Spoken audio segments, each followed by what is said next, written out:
Okay, so find the greatest common factor between each pair. So this we learned in grade 7 and 8.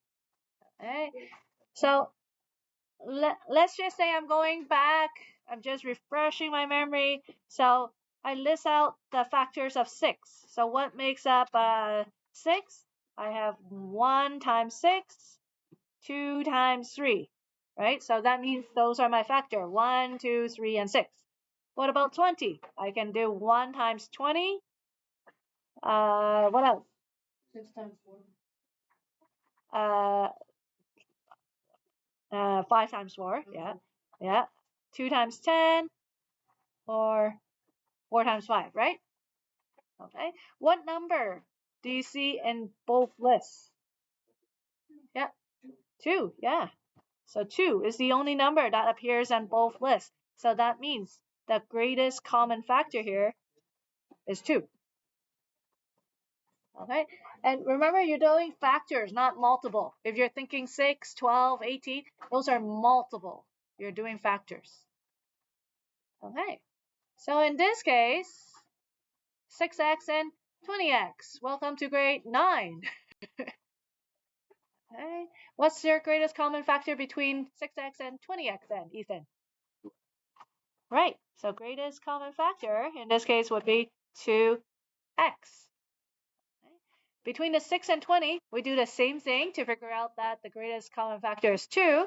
And then there's an x here, there's an x here, so that means they both have an x. Okay. What about 4x squared and 3x cubed? What is the greatest common factor here? Someone else. Is there any common factor between 4 and 3? No decimals. We don't want decimals. Is there any common factor between 4 and 3? No. So then we have to look at only our x's. This one has x squared, this one has x cubed. So what's the greatest common between them? Gavin? Remember, we're not doing multiple x. The greatest common factor means like greatest between them, so x squared. Think of it as what can you take from this term and from this term? So what's the greatest thing you can take from both terms? Right? So I can take a x squared out of this. I can also take a x squared out of this. William? So we don't here's an x squared and cube. You just ignore those when we focus on the coefficients. No, so you have to consider both. So I'll go back. So between 6 and 20, when it's just two numbers, I know that the greatest common factor between them is 2, because I can factor out a 2 from here. I can factor out a 2 from here. Right? I can't factor out a 3 because then I'll get a decimal. I can't factor out a 4 because 4 doesn't go into 6, right? So that's why 2 was the biggest number I can take out of both terms. And then what about these two groups right here? I can take a 2x out of this. I can also take a 2x out of this because each of the groups have an x that I can take from. Okay. This one has 4x squared. This one 3x cubed. Numbers, there's nothing in common. There's no factor between 4 and 3. So then I have to look at my x. So again, because it's greatest common factor, what's the most x I can take out of both? I can take x squared out of here. I can also take an x squared out of here. Yeah. Greatest. It's smallest number.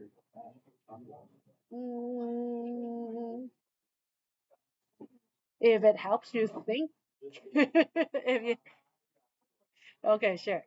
Okay, so then what about this one? Who wants to try this one? 12x and 18x cubed. Jaden.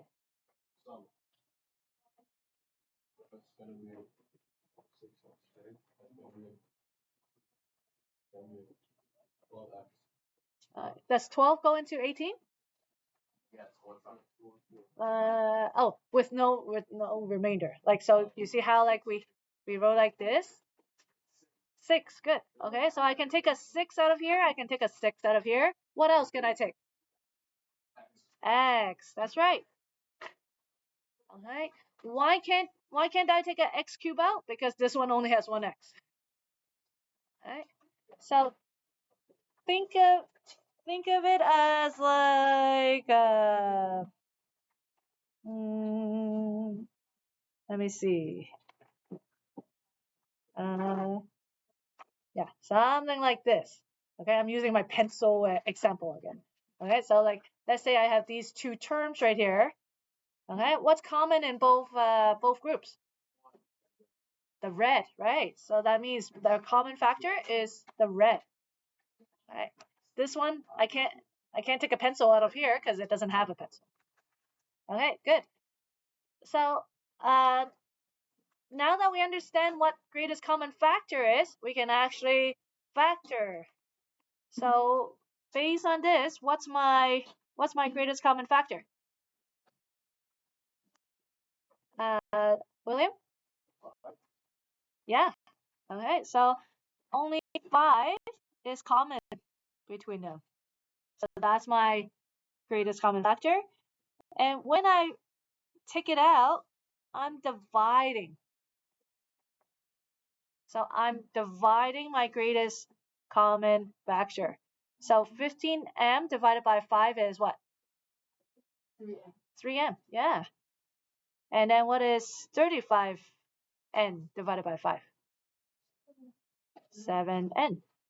Okay, remember I always have to link the terms.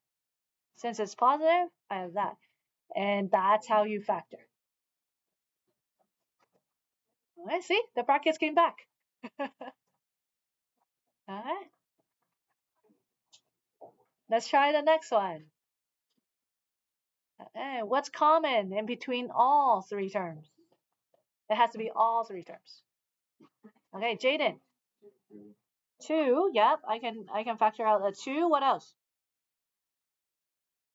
How many n's? N cube. Good. So whatever I'm factoring out, that means I'm dividing each of the terms with that. So I'm dividing everything by 2n cube. I'm dividing everything by 2n cube. Okay.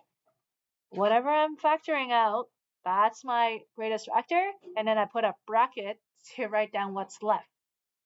2n cube, 2n5 divided by 2n cube is, Kevin? 2n squared. The close, the 2's cancel out. 1n squared, good.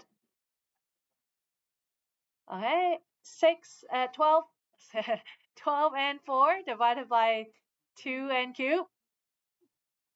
Cindy? Plus 6n. And then lastly, negative 8n cube divided by 2n cube. What do I get? Andy? Negative 4. Done. Okay. How do I know I factored? Because I see the brackets. Okay. And just to recap,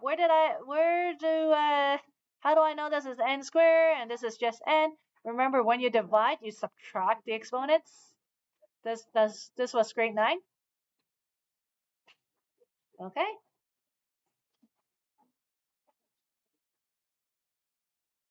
Let's say this one. Okay, Ethan got it.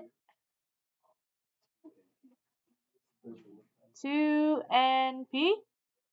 Okay, let's see. Oh.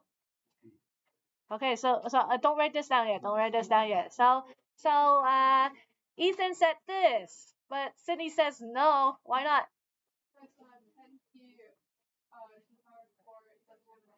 Right. This one doesn't have an n for you to take. So Ethan? Yeah, so not that, but just 2t. Alright. So you can't just be like, oh, I don't take an n out of this one. It has to be the same thing that you're taking out of all. So you can't just be like, oh, this one doesn't have it, so I don't take it from it. All right, so you have to be taking the same thing out of each term. So take out a 2p. So Leandro, 4n squared p cubed divided by 2p. So 4 divided by 2, 2. Okay, and n square, I can't do anything with it yet, so I keep it n squared. What about p cubed divided by p? What am I left with? P to the, how many is left? So I have p times p times p and 2, yeah, because one of them canceled out. Good, keep going. 5p3. Good job. Minus 10. Good. Okay. Okay, and that's because the 2 and the 2 cancel, the p and the p cancel, so you're just left with n. Yeah. Okay. Oh, hi. Let me pause the recording first. How many terms do you see here in example 5? In example 5? Yeah, how many terms do you see? I want to say 2. I think so too. Good. Okay, I see this term and I see this term. Remember, your terms are separated by a plus or minus sign. I know there's a plus sign here, but this is multiplying, so this is all considered one term. This is all considered one term. So from these two terms, what's common in both? M plus n. Exactly. Good job. So that means that's their common. So it doesn't have to be just a number or a letter. It could be a binomial. Okay, so that's common in both of them. So I'm gonna factor out the m plus n. So these two cancels out. What's left in my first term? 4x. Yeah, good job. And what's left in my second term? Minus y. And there you go. We factored a binomial now. This is what we were working on Wednesday when we did FOIL. So if you don't believe me, you can do FOIL and expand it out. You'll get this as your answer. Okay? So we're doing the opposite of what we did last week. Yeah? Maybe next week, right? Probably, yeah. Wait. Is it going to be on Friday? Oh, wait. Yeah. Next week, you guys have a literacy test, right? Okay, so example 6. Factor by grouping. So, Sedan, how many terms do you see here? 4 terms. Right. Alright, so this is a little trick. Whoops, that's not good. Alright, this method of factor of grouping is when you see 4 terms. Okay, so when you see 4 terms, this is your hint that you should be doing this type of factoring. So how do you do this type? Is you split it in half. Split it in half, 2 and 2. Alright, so just looking at the first 2 terms. Tayden, first 2 terms. 1 and 2. Wait, I got it. Go ahead. What's common in the first 2 terms? 2x plus 2y? Yeah. Well, the number 2, miss. Yeah, exactly. So the 2.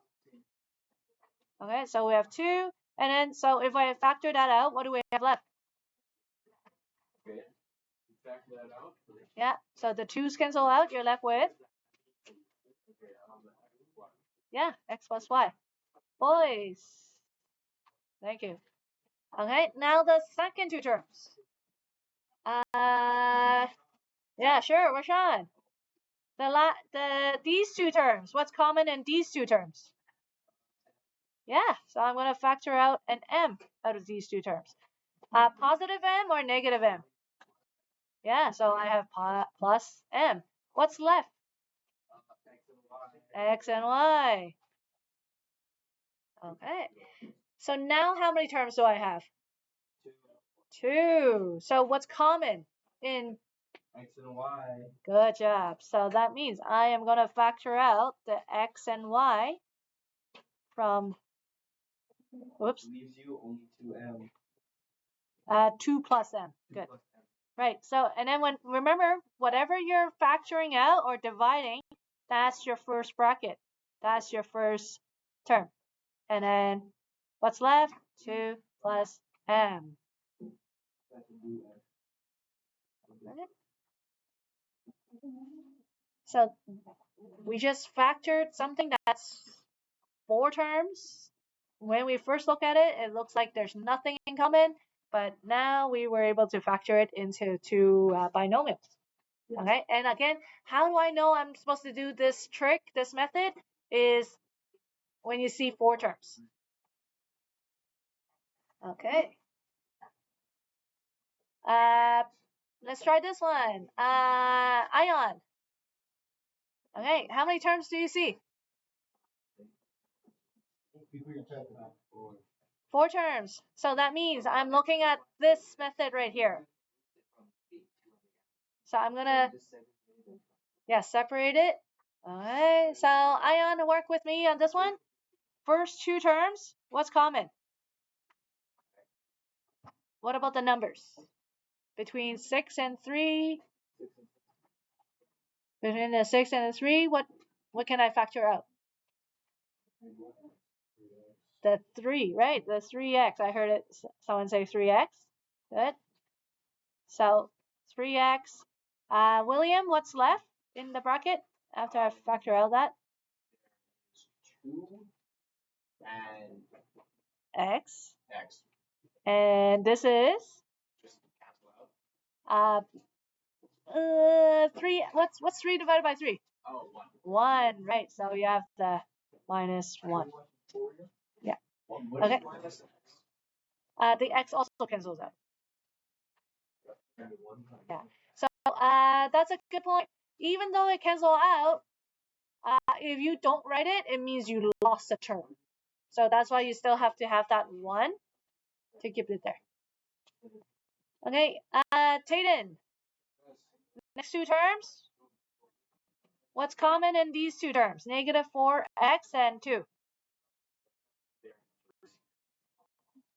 Okay. What number can I take out from both? I can take out a 2 from both. Good. All right. So if so I could, because it's negative, so I can have a negative and then the 2.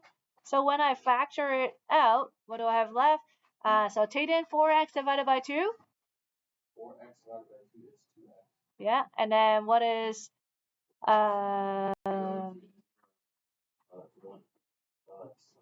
right. Okay, so this is so note here you get the oops, I need a pencil. 1 second. 1 second, 1 second. Okay, so 2 divided by 2 is plus 1. Is this the exact same? No. Okay, so you want it to be the minus 1 because that's what you're trying to get. So what you could do is divide by the negative 2 here. So if you divide by negative 2, then 2 divided by negative 2, you get the negative 1 that you want. Is the sign important? Yes. Okay. Right. So without having to do like all the little steps, the subscript writing, who can tell me exactly what is my 2 brackets? Don't fear, Rashawn is here. 2x. 2x minus 1. Good. And then 3x minus 2. Excellent. Good job. And Leandro, is that what you got as well? Good. Good. Okay. Last one. Okay, I want everyone to try this. Take 30 seconds. Try this one. After the 30 seconds.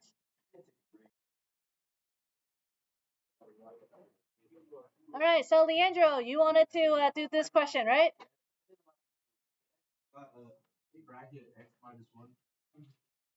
Okay. No. Okay, so I gave a first hint that the first bracket for the first two terms is 3x, and then what's left is the x minus 1, as you said. Okay, and then the second two, I'm gonna factor out a negative 1, even though it's so when do I know I want to factor a negative 1? Is if this first term is minus, that's my hint, that's my clue that I want to factor out a negative 1. Okay, so if I do that, I get that x minus 1 that matches. So then your final answer, Leandro? Yep. Good. How many of you got that? Yay. Okay. So there you go. We did the first type of factoring, which is called, actually we did the first two types of factor. So this side is common factor, and then this side is called group factoring. Okay. Try it now. Try these questions. 1, 4 to 6, 8, 11, and 13. Um, you really need to know how to do this factoring. Don't leave it behind, because tomorrow we do another type of factoring. So you need to know how to do factoring. We're building on each day.